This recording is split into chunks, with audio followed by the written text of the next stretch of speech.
ជំរាបសួរបងប្អូនទាំងអស់គ្នាថ្ងៃនេះខ្ញុំនឹងបង្ហាញរបៀបធ្វើ matcha latte មុនដំបូងនោះគឺយើងមកធ្វើទឹកស្ករជាមុនសិនដោយខ្ញុំចាក់ស្ករសចំនួន500ក្រាមចូលទៅក្នុងខ្ទះបន្ទាប់មកចាក់ទឹកចំនួន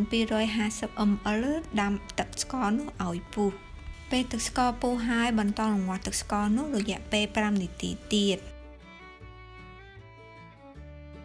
បន្ទាប់ពីបាន5នាទីមកបិទភ្លើងចង្ក្រានទុកទឹកស្ករយើងឲ្យត្រជាក់ហើយចាក់ទឹកស្កររបស់យើងនឹងចូលទៅក្នុងដបស្អាតមួយបងប្អូនអាចទុកបានរាប់ខែ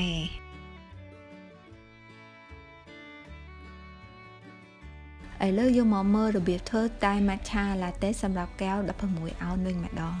ហើយនេះជាម្សៅ matcha ដែលខ្ញុំប្រើចំនួន4ក្រាមដាក់ក្នុងកន្ត្រងរួចរែងឲ្យម៉ត់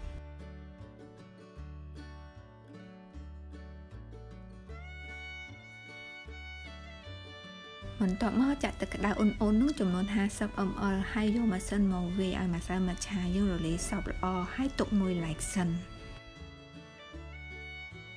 បន្ទាប់មកចាក់ទឹកដោះគោនឹងចំនួន70 ml ចូលទៅក្នុងកែវក្រិតចាក់ទឹកស្ករដែលយើងធ្វើឲ្យមុននឹងចំនួន35 ml រួចកូរចូលគ្នាឲ្យសព្វ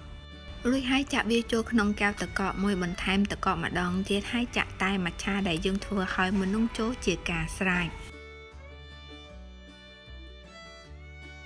បន្ទាប់មកយើងមកចាប់ដើមធ្វើ matcha latte សម្រាប់កែវ22អោនវិញម្ដងដួសម្សៅ matcha ចំនួន6ក្រាមដាក់ចូលក្នុងកន្ត្រងរួចហើយរែងវាឲ្យម៉ត់បន្ទាប់មកចាក់ទឹកក្តៅអ៊ុនៗនោះចំនួន70 ml រួចហើយយកម៉ាស៊ីនមកវាយម្សៅ matcha យើងឲ្យលាយសព្វល្អទុកមួយឡែកសិនបន្ទាប់មកចាក់ទឹកដោះគោនឹងចំនួន100 ml ចូលទៅក្នុងកែវក្រិតចាក់ទឹកស្ករនឹងចំនួន50 ml រួចកូរចូលគ្នាឲ្យសព្វហើយចាក់វាចូលទៅក្នុងកែវទឹកកកមួយបន្ទាប់មកបន្ថែមទឹកកកម្ដងទៀតនិងចាក់តែ matcha ដែលយើងធ្វើឲ្យមុននឹងចូលជាការស្រេចបន្ទាប់មកយើងមកមើលរបៀបធ្វើ matcha latte សម្រាប់កែវ32អោនវិញម្ដងដួសម្សៅ matcha ចំនួន8ក្រាមដាក់ក្នុងកន្ត្រងរួចហើយរែងវាឲ្យម៉ត់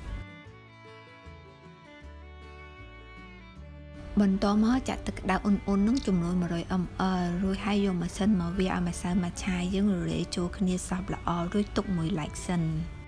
បន្តមកចាក់ទឹកដោះគោចំនួន150 ml ចូលទៅក្នុងកែវក្រិតចាក់ទឹកស្ករនឹងចំនួន70 ml កូរឲ្យសព្វហើយចាក់វាចូលទៅក្នុងកែវទឹកកកមួយបន្ទាប់មកបន្ថែមទឹកកកម្ដងទៀតនិងចាក់តែ matcha ដែលយើងធ្វើឲ្យមុននឹងចូលជាការស្រេច